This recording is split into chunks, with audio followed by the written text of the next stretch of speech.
Welcome, Dr. James Beckett's Sports Card Insights. Thanks, sponsors, Topps, Panini, Upper Deck, Mike Stadium Sports Cards, Burbank Sports Cards, Heritage Auctions, Huggins & Scott Auctions, ComC.com, and Beckett Media, Beckett Grading, Beckett Authentication. This is titled Near-Death Experiences. It's kind of the half anniversary of my heart attack from 26 and a half years ago.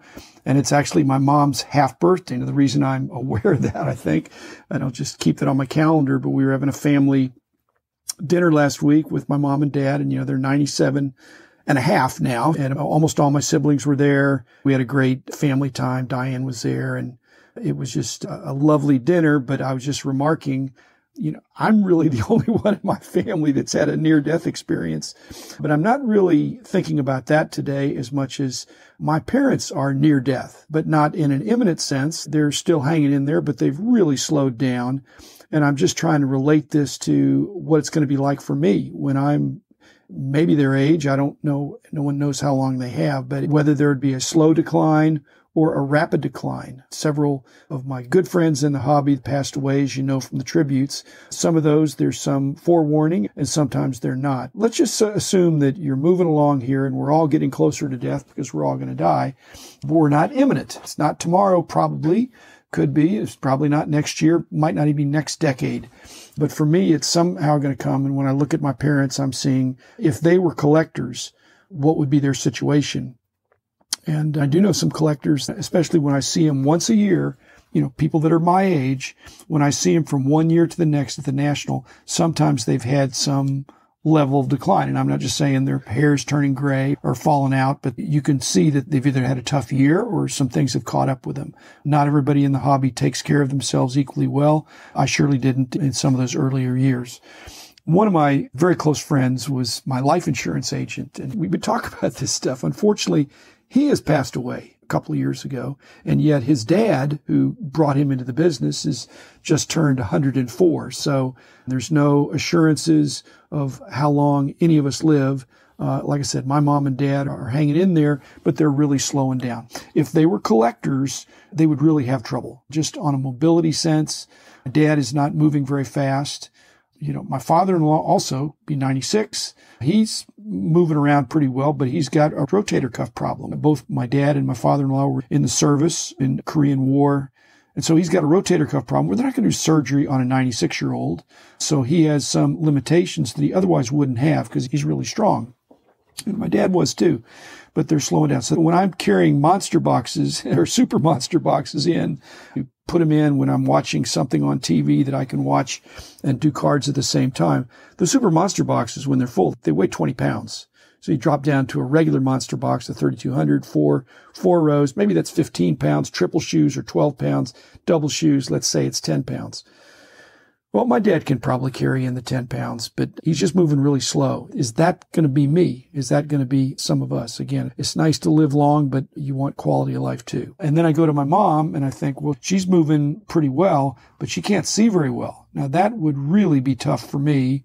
I think it's my most important of the senses.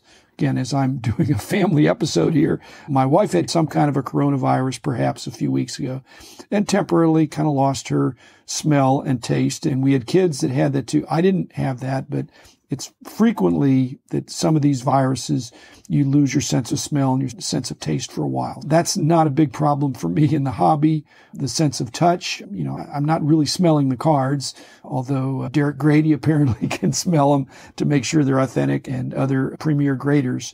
To be able to touch and to go through the manipulative, that's important, but vision is the most important thing. My dad can't hear very well, but that's probably not as big a deal in the hobby. It's tough for relating with people if you can't really hear unless you're looking at them and trying to kind of read their lips. So my eyes are really important. I'm really blessed to have good eyes. I put on some reading glasses when I'm doing eye intensive work. But if it got worse like my mom actually had an eye injury.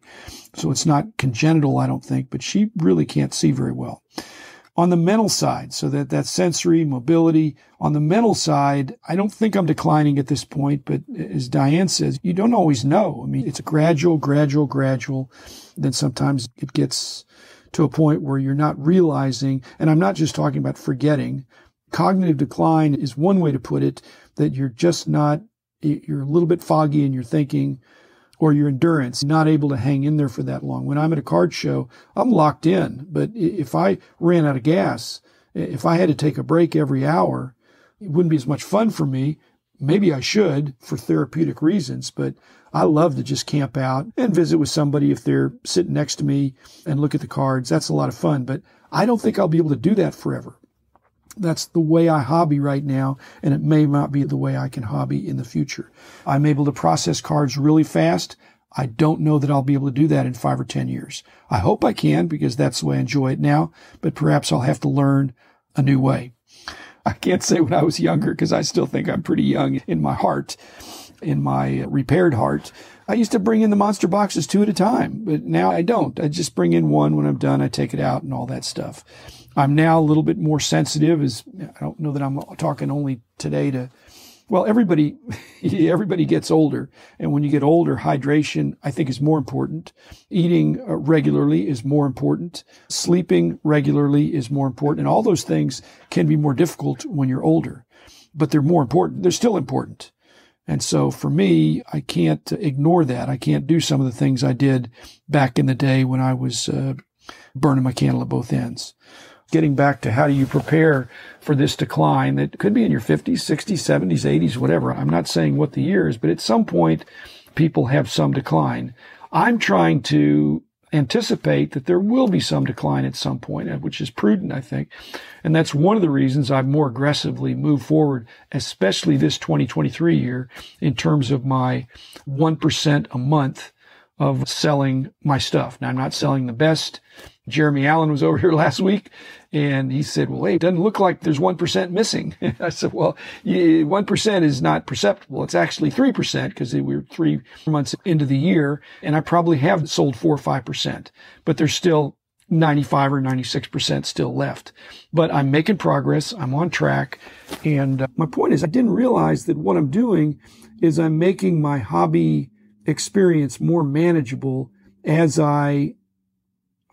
near death is probably not a good term, but as I get older, I'm trying to figure out how can I make this a lifelong hobby that is not a burden to me or my wife or anybody else, that I can enjoy it. And to do that, I think I need to have a more manageable collection. Like I said, I've made great progress this year, much more aggressively selling things on eBay, putting more stuff on ComC that I think will sell there. Still going to shows, trying to be selective about that. I don't want to go to too many shows, but I want to hit shows on some regular basis.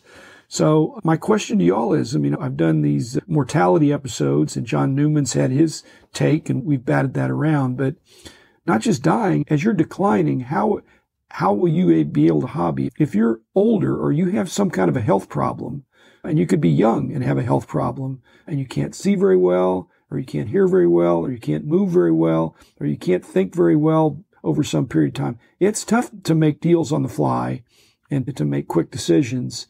I won't say it's necessarily a young person's game because I think young people and old people, older, younger, can all enjoy the hobby. But the way you do it may need to evolve. The way I do it may need to evolve. I'm happy to get input from some of y'all. If you listen to this and you want to talk to me about it at the national or at the next show coming up locally here, I'm still having a great time. I'm not saying that I'm declining, but I'm watching my parents, and bless them, they're really hanging in there, and seeing my in-laws, same thing. Diane and I are the only couple we know that has both sets of original parents, each been married 70 plus years, with all of our siblings still alive. She's got 4 brothers. I've got 3 sisters and a brother.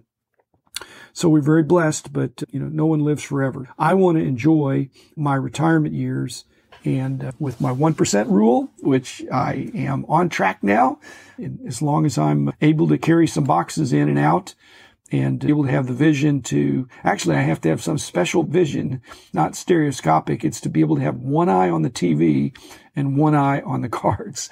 And, well, both ears can be on the TV because I'll be watching basketball or baseball or whatever's on. At any rate, I don't want this to be a downer. I'm doing great. The other aspect of this is that when you die, you either die suddenly or you die with some warning. And I'm going to a funeral in another week of Bill Huggins. He had some warning. I think he had congestive heart failure, and he had some time, and he's greatly, greatly missed. But I think he had some time to really get serious with, which he probably already had done, but with his inner circle, his wife Nancy and his son and daughter, and Ron Oser and Matt Flores and John Scott, the people that are his inner circle of people that love him and have helped him be successful. But his end was near. I think people had chances to say goodbye. You don't get to choose how you die, but you can be prepared with a will and some instructions and try to make a good situation for your heirs, which I certainly intend to do. I'd like to have less cards when I die than I do now. I don't want to have zero, but I want to have a lot less, and I'm on track to do that. So thanks for allowing me to indulge some what ifs here that are somewhat personal, touches with my own family, but life is precious. Enjoy it as you can. And I'll be back again in a couple days with another episode.